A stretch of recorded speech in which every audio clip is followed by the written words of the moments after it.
Wow, what an amazing show that was. Hello, everyone. It's only been just a few minutes now since Sony just completed their PlayStation 5 reveal video, something that we've been waiting for a long time now.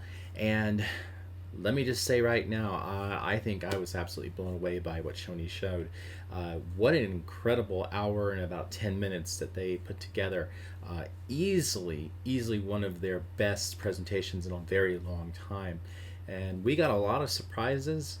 A lot of the things I talked about yesterday in my predictions video ended up coming true, but a lot of things just really came out of nowhere that I didn't expect to be shown.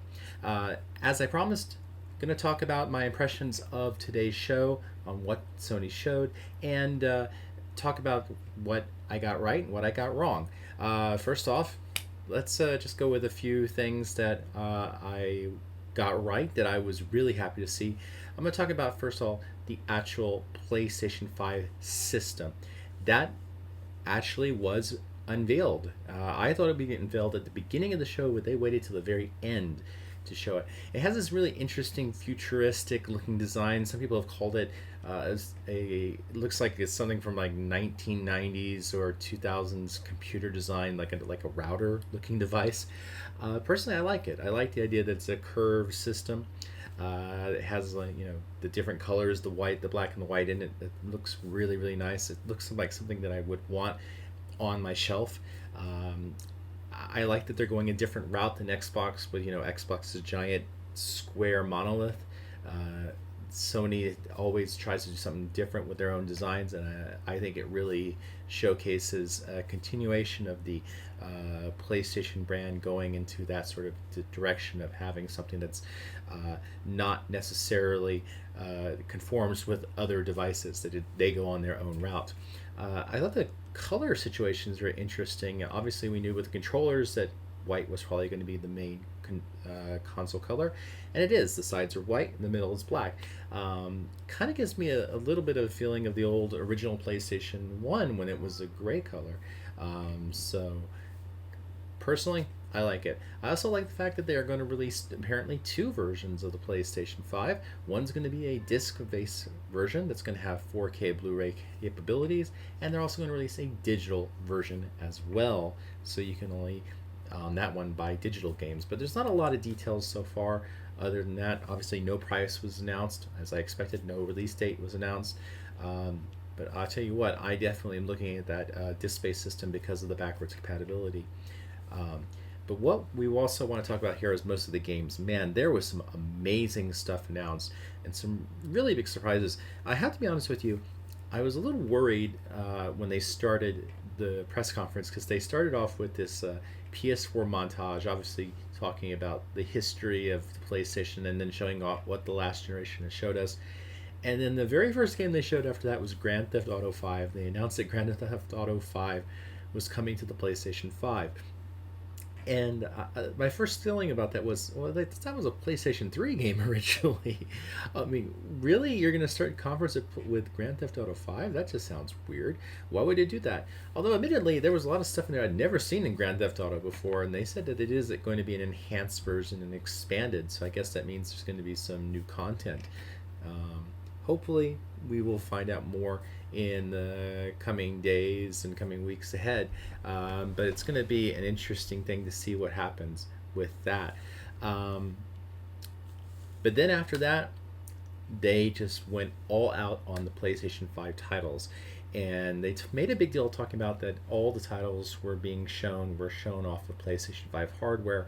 Although we did see some trailers talk about it was actually on development kits.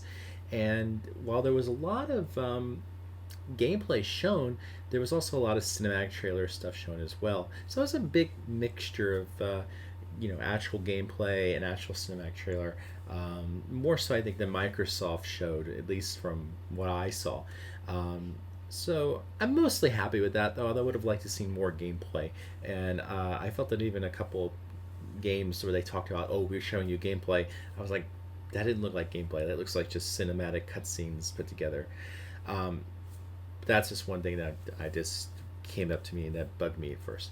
Anyway, I've written down everything here. I'm going to go through each game and just talk about my own surprises here. First of all, I said Spider-Man 2. It'd be nice if they showed a Spider-Man 2. They didn't show Spider-Man 2. What they did show was Spider-Man Miles Morales.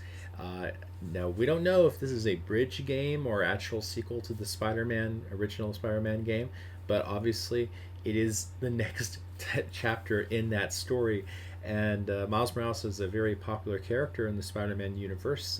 Obviously, the Spider-Man cartoon that came out, not a cartoon, but an animated feature. I can't even think of it off the top of my head. It was fantastic. It was in the multiverse. Fantastic film, actually. And I like the Miles Morales character. I'm not as versed into that character as a lot of people are, but I really enjoyed that he was in the game originally, and now he gets his own game. That's gonna be great. Holiday 2020, apparently. That's there's one game on the list that I'm absolutely going to get, so I'm really happy about that. The rumors of Gran Turismo 7 being true, well, they were real. There is a Gran Turismo 7 coming. They showed it off. They showed off gameplay. Looked really good, and the fact that they also mentioned that there is going to be a full campaign mode in this game, I think is a big benefit for the game. Obviously, Gran Turismo Sport is a great title, but a lot of people complained how there wasn't a campaign mode at the beginning, and they've kind of added something to it lately in the last few years that make it have a sort of campaign mode to it, but an actual real campaign mode like the original games is a big plus. I've always been a big fan of Gran Turismo. It's my favorite driving series in the world, so to see that coming out on the PlayStation 5, which we all know it was going to come out anyway, but to see it this early was fantastic. Next, we had a big surprise, and I'm surprised I didn't even think about it. Ratchet and Clank. What was it called? Ratchet and Clank Rift Apart, I believe, or something. That looked really good. The graphics in that looked fantastic. The last Ratchet and Clank game that came out on the PS4 was a very good game. Very good platformer. So this game just, wow, it just wowed me, just like the original one did, and just like the games on the PlayStation 2 did, and even PlayStation 3 as well, even though I didn't play many of the PlayStation 3 games. So yeah, that was a very good announcement. One thing that I had said when my predictions video was, would we see something like Final Fantasy 16? I was really not 100% sure we would see something like that, but we didn't. But we did see Square Enix announcement called Project Athea, which runs on the Luminous engine. Very fantasy-like. In fact, it kind of reminded me of one of those, the character that they showed from behind kind of looked like the one from that that demo video from many years ago. I can't remember what it's called, Aegis something, which looked like a Final Fantasy concept demo video. Are they connected? I don't know, but well, it's an interesting announcement. I can't wait to see more of it, but that looks like something that's probably far off into the future. They also showed something called Stray. Looked okay. Your simple second levels game, I guess. It didn't look so bad. What was this one? I think it was Refernal or Returnal from Housemarque. That's the company, I believe, that make the that game. What was that game called? Oh, I can't even get off. It's off the top of my head. That great game that came out on the PS4 at launch, the shooting game. Sorry, I'm blinking. It's literally 6:30 in the morning in Japan, and I'm just half asleep as it is. That looked pretty good. That was a nice little theatrical trailer or cinematic trailer. So interested in that one. Little Big Planet. Sackboy. He's got his own game now. Sackboy, A Big Adventure. Another platform game with that. I like Sackboy. Liked Little Big Planet a little bit, but the one thing I didn't like about Little Big Planet was the actual platforming felt weird. Like the physics in that game were really weird, and controlling Sackboy just didn't feel right to me. And when I play a platform game, it has to have like really good physics control. That's why Mario is such a good game. That's why a lot of other classics in the platforming genre, like Sonic, they feel good, and that makes them really really fun games to play. Well, Little Big Planet, sure, the creation aspect of the game is great, but the actual physics weren't so good. I felt. I hope that that's fixed in this game, but I'm glad to see Sackboy getting a return to the next system. Then they showed something that was called Destruction All Stars, I believe. It looked like it's like a futuristic destruction derby. When it first started, the trailer started, I wasn't very interested because I was like, oh great, they're doing that whole over stylized characters with attitude, and it looked very Fortnite-ish in terms of the character designs and a little bit Overwatch as well. Not a big fan of that, but the second they started showing the gameplay and all the destruction with cars and the crazy map, that the crazy stadium that was going on there, that looked really good. So actually, that by the end of that trailer, I was very very interested. They then showed something called I think it was called Kenna Bridge of Spirits, and that looked like a very very nice adventure title. Very beautiful graphics. Definitely want to hear more about that. Didn't know anything about that at all. After that, they showed something called Goodbye Volcano High, and just before I started recording this, I tried to look this up. 2D animation that looked really really nice. Animal characters, anthropomorphic animal characters. Apparently has a story I think that they described as queer story. So obviously it's going to be a very diversive game with a lot of inclusion, which sounds great. I thought it looked very interesting, but there wasn't a lot shown. It just seemed to be just scenes from a film, but it does apparently have branching paths and multiple endings, so I'm going to keep an eye on that one. That looked like a very good game, or at least a good concept for a game, but we'll see. Apparently that's also coming to PS4 based on what I read. Then we saw there's going to be a new Oddworld game, Oddworld Soulstorm. I have not played a lot of Oddworld games, although I do have the original one that when it was remade many years ago, and I thought it's good. It's okay. But seeing this one here looked really, really interesting. I love the graphics, and I loved the atmosphere that was shown. Again, it showed off a lot of the graphical capabilities the PlayStation 5 is going to bring to the world. So yeah, a new Oddworld game. I'm all for that. That's great. That's fantastic. And then we saw Ghostwire Tokyo, and this is something that when it was announced last E3, and I was really excited by the trailer that they showed, but it was nothing but a cinematic trailer last year. And I was hoping to see some gameplay, and we saw some gameplay, and it looked like a first-person perspective game. Beautifully rendered Tokyo. It just looks great in this PlayStation 5 environment, and everything just screams out like stylish in the terms of like this crazy futuristic but also, I don't know, demon filled world of modern Tokyo. Kind of weird saying it that way, futuristic and modern in the same way, but no, I just, there's something about this game that I really like. I like the idea of a game set in modern Tokyo with forces battling the forces of evil.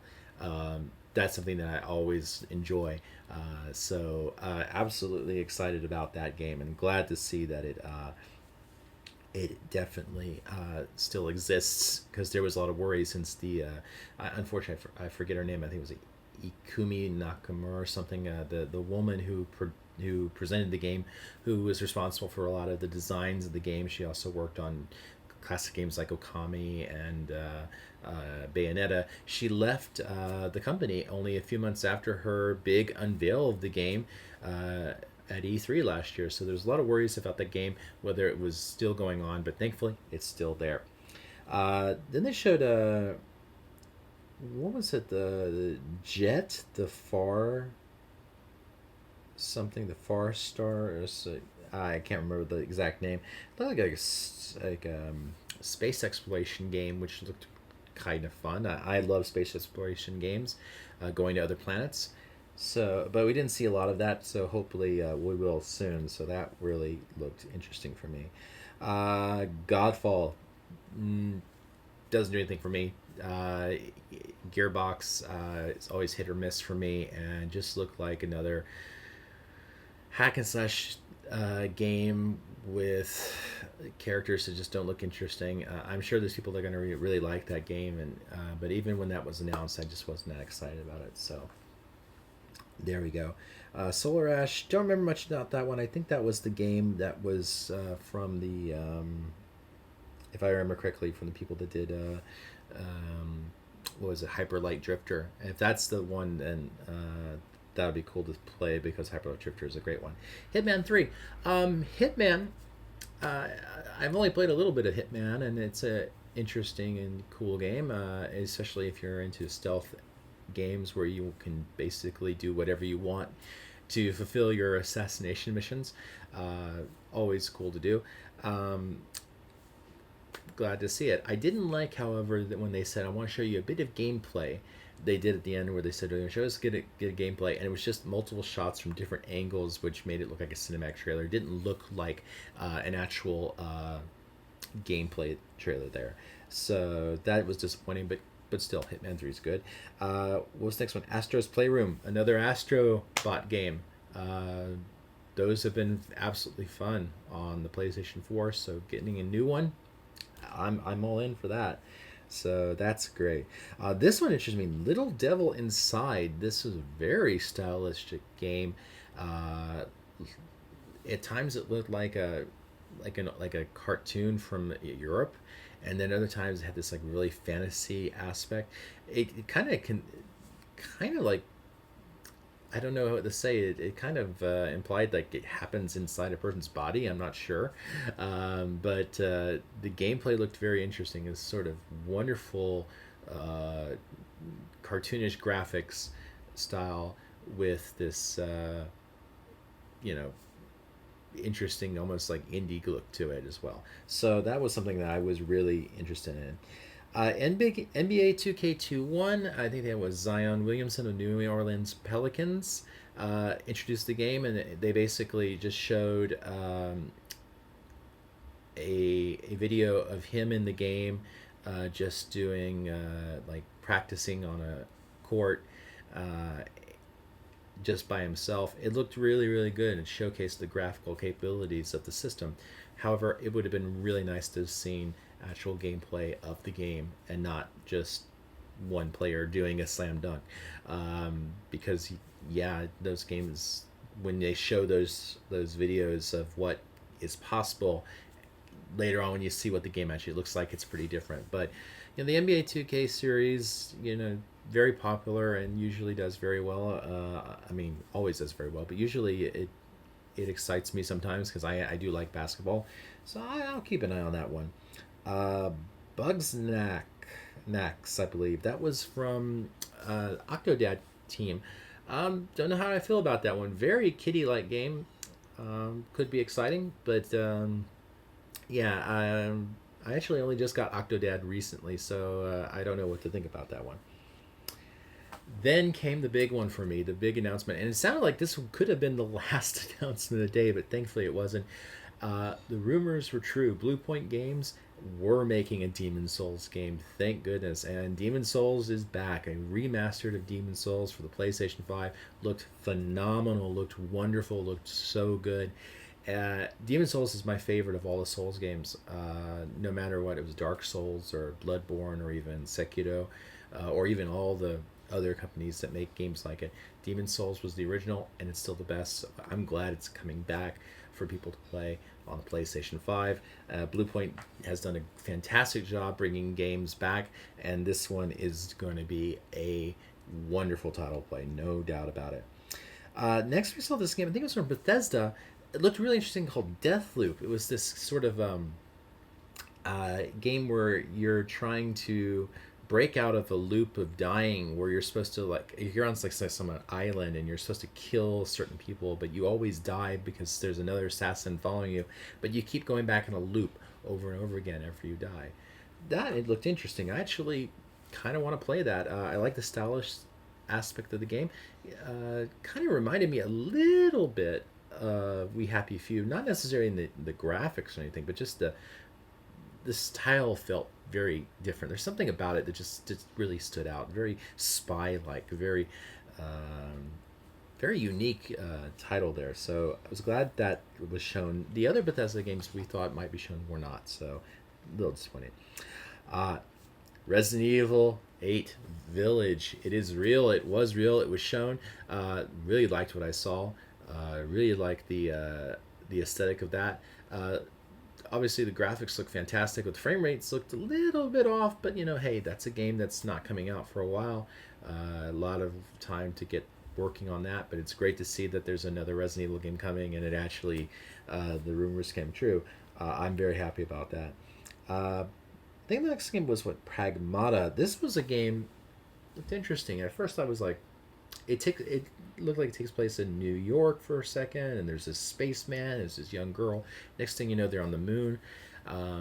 Not sure what to think about that, but it's from Capcom, so who knows? It might come out and be great. You never know, or it could be Deep Down again. And by the way, they didn't show Deep Down. As I was thinking, as a joke, could they show Deep Down? No, I think that game is dead forever, unfortunately. And then they finished off with the game that I absolutely said yesterday would be my first prediction. Horizon, is it Forbidden West, I believe. The Horizon Zero Dawn 2 sequel. Again, mostly cinematic trailer for the most part. Pretty much cinematic trailer, and looked great. Looked fantastic. Seeing Atoy again doing her thing was great. Not a lot was shown, obviously, because it's a cinematic trailer. But the fact that we know it's coming, that it is being made, really makes me happy. But that one doesn't look like it's coming anytime soon, sadly. So there you go. Overall, the games they showed, there were a ton of games here that I am very interested in. And let me tell you what, whenever a new system comes out, I have a rule saying that there must be 3 games that come out for that system that I must want, that I must need, and must want to buy before I buy that system. Just looking at this list right now, Spider-Man, Gran Turismo, Ratchet and Clank, Project Athea, Returnal, I believe, yes. That Destruction All-Stars, Goodbye Volcano High, Ghostwire Tokyo, Jet, The Far. I'm sorry, I can't read it off here because I wrote it really fast. What else? Little Devil Inside, Demon Souls, absolutely, Deathloop, Resident Evil 8, Pragmata, and then Horizon. More than 3 games. There's probably like 10, 15 there, I guess, that I was really into. I was absolutely amazed and shocked by how many games Sony showed. Obviously, I think a lot of their plans this year have been, upended because of the situation's been going on in the world. So everything kind of got pushed into this show, and it was for the better for it, because we now know what we can expect from PlayStation 5 in the next coming years. We have a lot of games we can look forward to, and a lot of things that we can be excited about. However, there were some things that didn't come true. There were some things that, we expected to see, particularly Silent Hill. There's been a lot of rumors about Silent Hill coming to PlayStation 5 as an exclusive with a deal between Japan Studios and Sony. There's nowhere to be seen, nowhere at all. So maybe that rumor was nothing but that, just a rumor, which disappointing. But then again, you never know. It could show up again. But yeah, not really much was shown regarding that during the show. Other than that, I thought it was fantastic. I thought it was an A+ show. I mean, easily one of the best unveilings that I can remember. And they showed pretty much everything that I wanted to see. Of course, not everything was there. We still don't have the Final Fantasy, as I said. And I felt that there was a more of a focus on Western games. But that's fine. Western games are cool, so no worries there. I think we'll see more Japanese stuff as we get farther down the year when we get towards the time when Tokyo Game Show was supposed to happen, when they do a digital event. Obviously, they're going to want to hype the Japanese side of things and get people interested into the system in Japan. So we'll see some more games then. But overall, I thought it was a great show. And hey, I'm a PlayStation fan, always been, and they're showcasing PlayStation greatly. So hopefully this is just the beginning of a lot more unveils to come in the future. We still don't know a release date. We still don't know a release price. We don't even know launch titles yet. Those will be coming soon. Well, anyway, those have been my impressions of the PlayStation 5 unveiling. As you can hear, my PlayStation 4 is going off by just saying the word, which is funny. I hope you've enjoyed this video. I hope you enjoyed watching my video yesterday. Got a few views. Always good. If you are watching this and you're enjoying what you're seeing and you want to see more, then go ahead and subscribe. Hit the like button. If you didn't like it, hit the dislike button. And don't be afraid to leave a comment because this is something I'm going to keep doing. I'm nervous, obviously. Made a few mistakes today, made a few mistakes yesterday. But I want to talk about this stuff. I want to talk about games. And I want to talk about games from Japan a lot, too. So that's what I'm going to focus on. So I'm hoping to do a video at least once every weekday about gaming, news, and also talk about some games that maybe you don't even know about from Japan. Because it's a big hobby of mine. It's a big thing for me. And hopefully you'll join me on that journey. Also, if you'd like to listen to a great podcast, as you'll notice from my title of my own channel, I'm part of what's called the Reiwa Gaming Podcast. It's a podcast of myself and 3 other individuals in Japan who talk about our gaming lives as well as our lives in Japan. And we have a lot of fun with that. We do it about every 2 weeks, and you can enjoy that podcast by going to iTunes or any of your major podcast sites and you can download and enjoy it. And I hope that you give it a shot. But until this next time, this has been Matt, and I hope you've enjoyed it. Again, what a show by PlayStation. Perfect show, I felt. No complaints whatsoever. And I'm very excited about next gen, and I know that probably a lot more people are too. But until next time, we'll catch you later. See ya.